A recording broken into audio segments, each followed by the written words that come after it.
What's up, you guys? I am Cheyenne, and in today's video I'm just going to be letting you guys know 22 things that I've learned by the age of 22. Actually, my birthday was on March 24th, but because we're under quarantine, there wasn't a whole lot of things that I could do. This video is sort of like a advice to my younger self. Maybe when I was around the age of 17, when I was a junior in high school, that would be perfect. And yeah, without further ado, let's just jump right into this video. Exes are exes for a reason, sis. This one is a big one for me because I used to be the queen of double backing, okay? When you go back to an ex, first of all, you're just relearning a lesson over and over and over and over again without any change. You're wasting your time, sis. Second, when you go back to an ex, it's gonna make you remember all of the reasons why that's your ex in the first place. So yeah, don't even waste your time, sis. Choose people who choose you. Stop putting your effort into people who are completely oblivion to all of your efforts. It is okay to outgrow your friends. Not everybody you meet is going to be your forever friend, sis. Everybody is in your life to either teach you a lesson or to be a blessing. Either way it go, cling to that lesson or blessing, learn from it, accept it, and move on. No company is better than bad company, okay? Be around people that lead you closer to your goals, sis.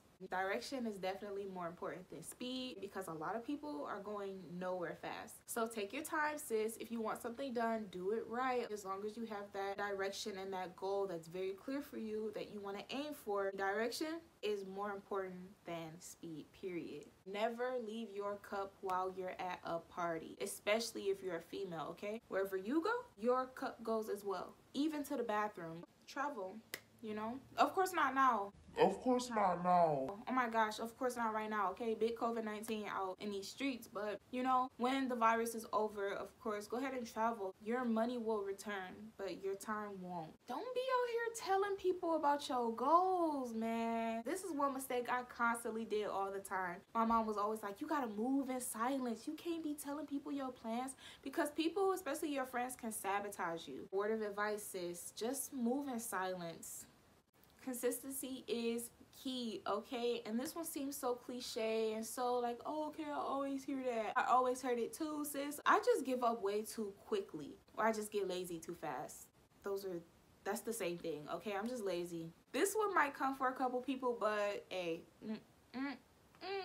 this is just things that I learned personally, you feel me? The teachings that are in the Bible are not the teachings that believers practice today. For instance, Sunday worship. Sunday worship is actually not even in the Bible at all, actually. The Bible says that you should go to church on Saturday, but that's tea. That's big T. I'm so glad that I know, and now you guys know too. Money is not as important as it may seem, which is so interesting because I know a couple people be ready to fight me if I tell them that. But yeah, money is not everything. It is true. I learned this personally through my dad, who all throughout my life has jam-packed inside my mind that money is everything, that I should literally just fall down and worship money. Money, money, money, money, money, money. Also, I learned that money is not everything through a time of unemployment. Very similar to this lockdown, this government coronavirus lockdown thing. Like, I'm unemployed right now, so thanks to God for humbling me so that I can have like this experience of living without money. Yeah, I wouldn't put much value on money at all. I think love is actually more valuable, if you want to be honest. So I'm not saying that money is not important at all. I just would not prioritize it at the top of my list. It's okay to be vulnerable. And I was so stubborn. Like, I used to think that like crying in front of somebody and letting down your guard shows weakness, especially for an African-American female. Definitely let down your guard, sis, if you need to, and become vulnerable. It's not the end of the world. But I will say, be careful who you tell your tea to, because some people, you think that they just a listening ear, but they really out here for you. They coming for you, sis. Make sure that you are sure that you can trust that person before you spill tea. So I never really realized just how important spiritual salvation really is. If you would have asked me about 2 years ago, especially in high school, I was never concerned about a God. I was never really concerned about going to heaven particularly. Wow. This is what made me want to believe in God, and I kind of want to save it for a story time, but I'm gonna go ahead and throw a little tea in this video. Whenever I dreamed that night, all my dreams would come true, like that week or that very day. Like, I felt like I was like seeing visions, like I'm not a superhero. I don't have like superpowers, or, you know, I can't do this on my own human ability. It gotta be a God. It gotta be like a higher power or something like that. So I just sat in my room one day and I prayed to God to reveal himself to me, and he heard me. Now I believe in Heavenly Mother. Just because something has been passed down in your family from generation to generation to generation to generation does not always make it right. For example, my parents can only teach me what they know. Not everything that my parents taught me was factual or 100% right, but that is okay. Parents are people too. They make mistakes. They're not perfect. They mess up sometimes. If you see something in your family, whether that be toxicity or stubbornness or lack of communication or alcoholism, if you see something getting passed down from generation to generation unknowingly or knowingly, be the one to make that change. It is literally mad stupid to hold grudges, okay? Especially if you're gonna be friends with that person for a really long time that you're mad at. Like, what are you doing? What are you doing? Why are you pretending like the situation is not gonna disappear in the next few weeks, okay? If you're destined to be friends or family with somebody for a really long time, let it go. It's not worth it. Move on, forgive, and never forget. Failure builds character. When I was younger, I used to be so stubborn, and I had a fixed idea that, you know, I'm gonna make money on my own. I'm gonna get it out the mud on my own. I don't need help from nobody. You feel me? I'm gonna succeed and get it on my own. I don't need no help. I'm a genius out here. I could do anything. I'm a black independent woman. I could do anything I want to do.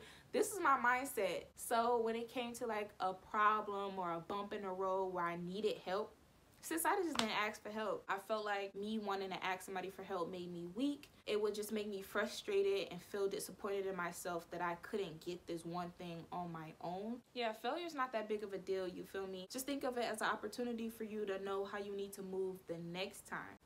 Never give up. I would say that I had no knowledge of real life, like this real world. I guess I was just like sleep on how violent and wicked this world actually is. In high school, they don't teach you the things that you need to know about life. I thought taking a finance class was going to prepare me for everything head on. No. High school did not teach me about God's plan on redeeming his righteous people but destroying the wicked. Drake out here singing God's plan. I didn't even know God's plan. High school didn't teach me about how to actually be an African American woman in America. I had no idea about self-love or how guys actually treat you and how dirty guys are. I didn't know a lot of things. I was very naive when I was younger. I guess the advice to my younger self would just be talk to moms, talk to women that you think are ideal. Get the ins and outs about life. Let them tell you how it really is. Understand the struggle. Absorb this knowledge and apply it to your life. That's all I got.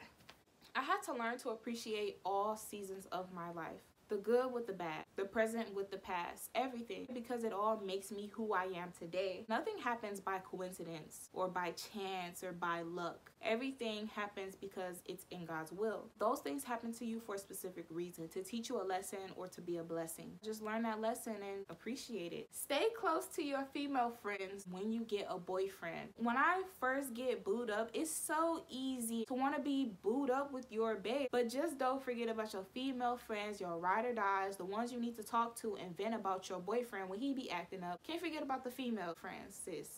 Be careful and be sure not to post personal information on social media. And of course, I'm not talking about your address or your social security number, sis. I'm talking about when you want to reveal a breakup. Or when you want to tell your friends and family about that pregnancy a little too soon.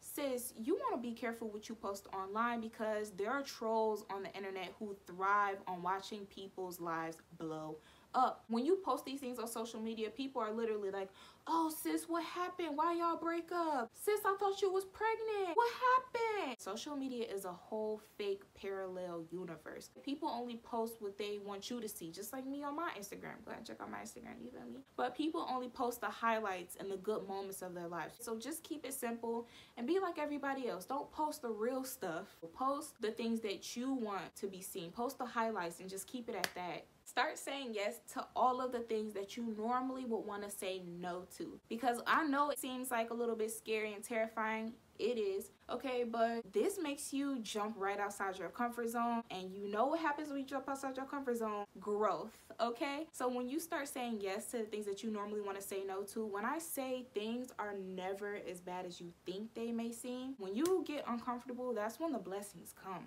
And I have saved the best for last. Jesus actually has a wife, the bride in the book of Revelation, who is the holy city, New Jerusalem, that is above, who is actually our heavenly mother. I know this all seems pretty interesting, but Jesus is our Father in heaven and his wife is our mother in heaven. Yeah, thank you guys so much for watching all the way into the end. I appreciate everybody who streams to my YouTube channel, period. But when you watch all the way to the end, I really enjoyed doing this YouTube video because reflecting back on my life, the good with the bad and everything that I experienced within my life, it sort of like brings up all these emotions. It makes me extremely proud of my growth, of who I am today. So I really enjoyed filming this video. I just hope that you guys were able to enjoy it just as much as I did. If you guys do not follow me on Instagram, go ahead and follow me. My name is going to be right here. I'm going to catch you guys next time in my next video coming soon.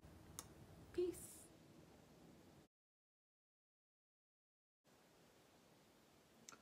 Take two. Take two. Take two.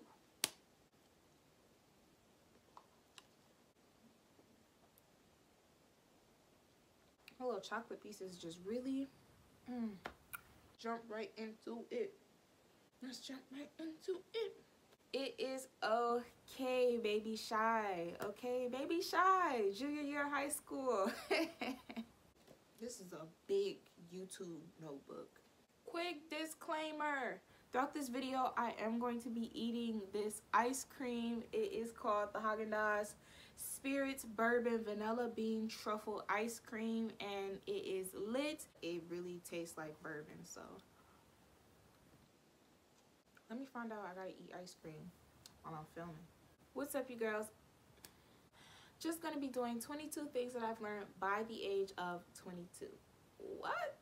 Return, but your time won't, and time is literally flying. Like, I never realized how fast time moves until I graduated high school, and I'm just like, is this the same 365 days in a year that what? When you're in school, the school year seemed like these. Like, now that I'm out of high school and I like work a job now, and you know, especially this quarantine, it just seemed like 2016, 2017, 2018, 2019, 2020. I've been out of high school for 4 years. I'm really 22 out here.